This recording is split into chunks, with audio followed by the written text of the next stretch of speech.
you have to really understand why you're trying to be so successful as a man. I think all of us as men, if we're honest with ourselves, are driven by this huge sense of ego. I think that we want to feel important, and we want others to see us as important.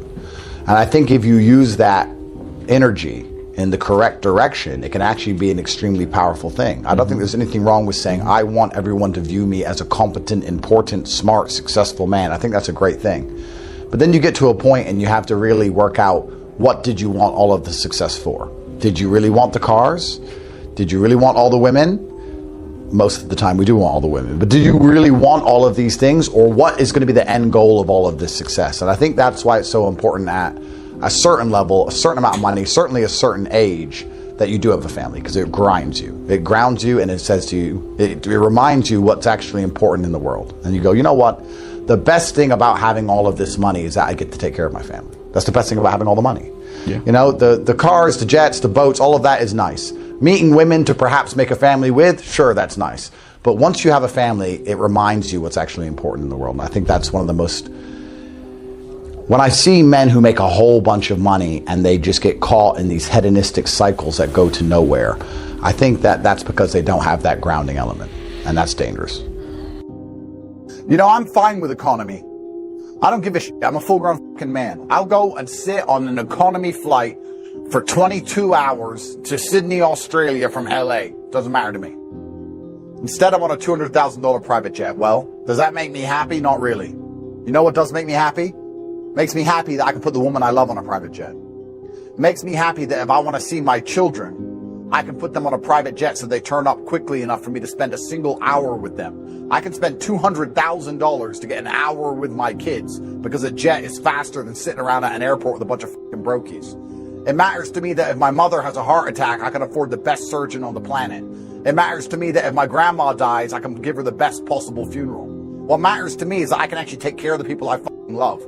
I don't give a shit about having money. I'll go back to living in a single room with Tristan sleeping on the floor like we did when we were broke. I don't care. I'll go back to flying economy after saving for an entire year to get a 3-day holiday and some all-inclusive dump in Spain. I don't give a fuck. What I do care about is that I finally have money to be useful to the people I love. Because when I was broke, I wasn't very useful to people. I would see the people I care about struggling. I'll go to economy, no problem. I don't want the woman I fucking love sitting in economy with a bunch of fucking peasants. I don't want the woman I love going to work, having a male boss and a bunch of male colleagues trying to fuck her all day because I can't afford to retire her. What kind of fucking man would that make me to send my woman into the lion's den? And I'm going to sit there and go, oh, well, I don't have enough money, so I guess she just needs to work. But you're just going to accept that? Because you're not going to try, because you're not motivated, because you're not dedicated? Having money as a man has actually nothing to do with yourself. If you're smart enough to make money as a man, you're probably stoic enough to not give a shit. I don't give a fuck about diamond watches. I don't care about cars. I don't care about private jets. I don't care about a big, nice house. I don't care about any of it. I will go back to bug level, back to the dirt, living in a fight gym like I used to. I don't care. But what I do care about is being so monumentally incompetent that the people I love and the people who rely on me can't get what they need from me, or I have to expose them to dangers. Poor men, useless men, incompetent men's love means nothing. It doesn't matter how much you love a woman, doesn't matter how much you love your children, doesn't matter how much you love your fucking family, if you can't help them, provide for them, protect them, take care of them. And if you're gonna wake up every day as a man and lack dedication and motivation to get rich because you don't have enough fire inside of your heart to be dedicated towards taking care of the people you love, then you're probably a piece of shit person. I'm at the point now when some man goes, oh, I'd love to get rich, but I'm struggling with motivation. I look at him and just like he's fucking scum. You lack the motivation to what? Love your woman and love your family and love your fucking children? You're either a dipshit, you're either one of the useless men, and there's a whole bunch of them out there. You're either a fucking useless loser, or you're the kind of person who's going to do anything it takes to win because you understand you have obligations as a man. We all understand personal accountability and personal responsibility, but the most beautiful thing about chess is if you lose a game, you must accept that somewhere along the line you made a mistake. Even though it may have been a small mistake, even though it may have been a long time ago, somewhere along the line you made a mistake. And I think that having absolute self-accountability and that situation, in all situations, to sit and go, no matter what happened, no matter how unfair it was, somehow I left myself open for this, or somehow I did something I wasn't supposed to do. I think that gives you the most control over your life and the ability to make better decisions moving forward. So you have to, the most powerful thing you can do is say, okay, this is all unfair, but I am going to put the blame on me. If I put the blame on them, I have no power. Right. I have no control, and I can't change anything. If I truly believe all of the blame's on them and I'm 100% an innocent angel, then nothing's going to change. Whereas if you do the opposite and say, okay, this is unfair, but I'm going to pretend it's all my fault. How can I prevent this from ever happening again? And I think if you do that, you don't make excuses, you don't hope for mercy or pity from your enemies, you blame everything on yourself, I think you can make some pretty good decisions moving forward. Ownership, 100%. Ownership. That's the basis of masculinity, is saying, yes, it's me. I did it. I made a mistake. I own up. Yep. It's me. That's the whole point of it, right? Most people don't do that. That's right. And that's why they have no power moving forward, because they don't learn anything. And I think that, I like to blame myself for everything. I can blame myself for being in the wrong place at the wrong time. I win. This is life. I grew up in a bad area. I had a lot of things going on around me. I could have got dragged into really bad things. But if you have to be in the gym at a certain time, that means you have to sleep at a certain time, which means you have to eat at a certain time. And all of a sudden your life has a whole bunch of structure that perhaps it would have been missing. And I think systems and structure and these things, even to this day, I have systems and structure. That's how my life operates and runs. You know very well, you don't get successful without it. No. I need to go gym at this. This is my place. I want this way. People looking at other people's cups. We live in a world of endless envy. And social media is such a powerful tool to tell a story and to get a message across. But social media is also one of the largest reasons why I believe people in the Western world are depressed. If you're broke, unfortunately, you now have to watch on your phone everyone be rich. That's got to be depressing. I mean, if you're sitting there struggling to pay your bills and you're watching everyone else, especially people younger than you or the same age as you, or people even worse, people who don't even come across as intelligent, idiots. When you're looking at idiots with like a car you can't afford, it must damage your psyche on some level. You're like, how does this function? Of course. And girls are sitting there and they believe, because you talk to any girls on these dating podcasts, they believe they deserve endless millions of dollars. These very normal looking women believe they deserve the entire planet because they have an Instagram profile where they don't look like they actually look. And they're getting these messages from these famous men. So the world is kind of broken. The societal contract of a normal man, a normal woman, a normal family, this really feels broken in the West, and it's going to be interesting to see how it all plays out. But there's no doubt that social media, OnlyFans, the monetization of sex, all these things are playing into the declining birth rate and the fact that they're saying like in 100 years there's going to be no people around. That's insane. That's crazy that people are having so much sex and no one's making kids and no one's having a family. No one thinks, you know what, let's actually build something from it.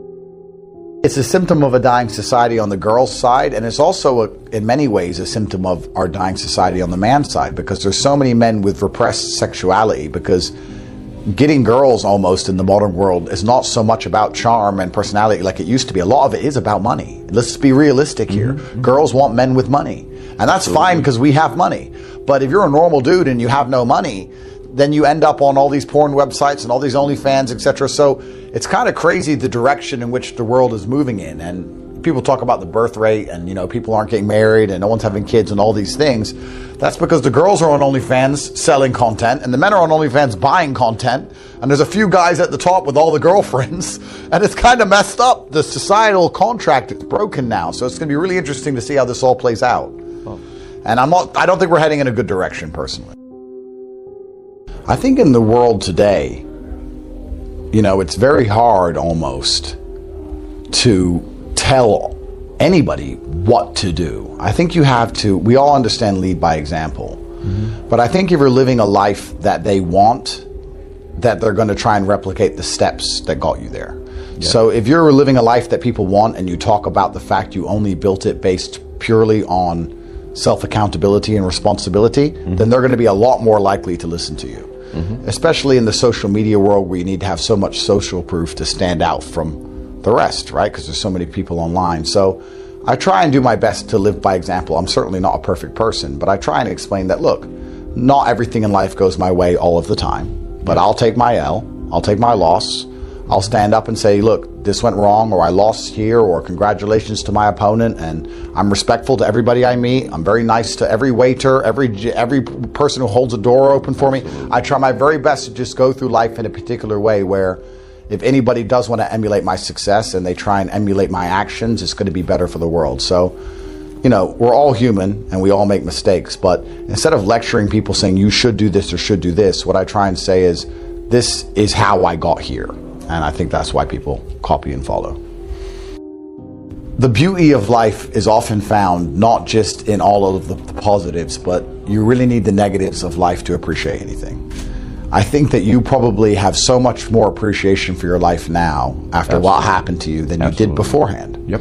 There really, truthfully, is no light without dark. And whenever you're in a dark place, you need to see it as a springboard for the light which is coming. If everything went well in your life all of the time, if every single time you went anywhere, nothing bad ever happened, if every single girl you tried to talk to wanted you, if it was always a green light, if everything went perfectly all of the time, you know what? You'd be miserable. You'd be miserable if everything was perfectly easy all of the time. Us humans, for some reason, maybe we're all crazy, we need struggle. And we need the dark to appreciate the light. So next time you're in a bad position or you're feeling a certain way, just understand that feelings pass and time moves on.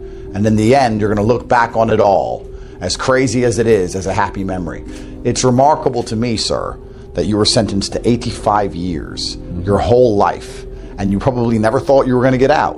And now here you are out, and now it's all just a happy memory. Now it's all a joke. Now it's all funny. Now it's all your best story. It's truly incredible, no matter how bad it seems, how it seems to work out in the end. And I've been there. So when people say, I'm feeling really down and it's really difficult right now and I don't see it ever getting better, it's going to get better. And you need to remember those times, because you're actually, as crazy as it sounds, going to think back on them fondly at some point. It's crazy. We all know how hard it is and how difficult it is and how stressed we are. A lot of women don't want to deal with the mental load and the stress. I'm not saying they can't do it, but most women don't want to feel stressed all of the time. They want to be happy. And we love them when they're happy. Women are more attractive when they're happy. We want them carefree. God. That's what we want. We don't want them stressed on the phone arguing about the deal. That's our job. Yeah. So when you take women and say, don't listen to a man, instead go make your own money, and they can't compete with men, or they don't want to compete with men because of the stress, they're going to revert back to their sexuality. And I actually think it's extremely sad that women are selling pictures of themselves for 99 cents because they'd rather do that than listen to a boyfriend or listen to a husband who's going to take care of them. I don't think that is a good decision for any girl to make, and it's actually incredible that society's convinced them to do it. I think that fighting is actually teaches you a lot about the realities of life, and I think my philosophy on life in general is that I don't ever really expect my enemies to have mercy on me. I think a lot of people go through the world expecting their enemies to feel sorry for them at some point if they act weak enough. Yep. And I don't believe that ever happens or works. I believe that even if you look at your situation, if you cry in front of the police, they don't care. If you say, like, you beg them, they don't care. I don't think people really ever have mercy on you that way. I think that perhaps the universe or karma or the simulation or the matrix or whatever you want to call it, good fortune and providence comes your way when you stand up and stick to your word and mean what you say. And in the end, things seem to work out. But a lot of people, especially the young generation today, they talk from a position of, please have pity for me. And I don't think that ever comes. And fighting teaches you that. When you get hit or you get hurt, your opponent doesn't feel sorry for you. In fact, he thinks the opposite. He wants to hurt you more. Right. And I think that's how life functions. You know, if you show weakness, people are going to jump all over you and they're going to try their very best to hurt you. And anybody who's at home watching this can think of a situation in their life where, even with a romantic partner, you know, you can show weakness and they can jump all over you. So that's how it goes. So I think you just have to be prepared to stand up and get hit and keep moving forward. That's how life works. Rocky nailed it. The reason those movies are so successful is not because Rocky always wins. It's because Rocky keeps moving forward. Never gives up. Never gives up. Never gives up.